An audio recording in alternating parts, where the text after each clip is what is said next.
কিছুক্ষণ আগে একটা গলায় লালটিলা বাজারের সঙ্গে লালটিলা স্কুলের সঙ্গে একটা অ্যাক্সিডেন্ট হয়।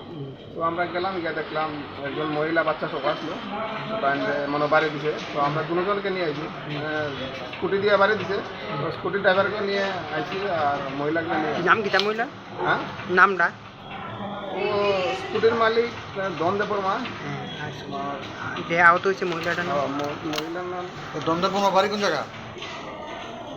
আমপুরা বর্তলি। আর সুপ্রিয়া সরকার, যে ইনজুর পারসন সুপ্রিয়া সরকার। বয়স হয় তাই না? বাড়ি কোনো না? বাড়ি কেন দেখেন অ্যাক্সিডেন্ট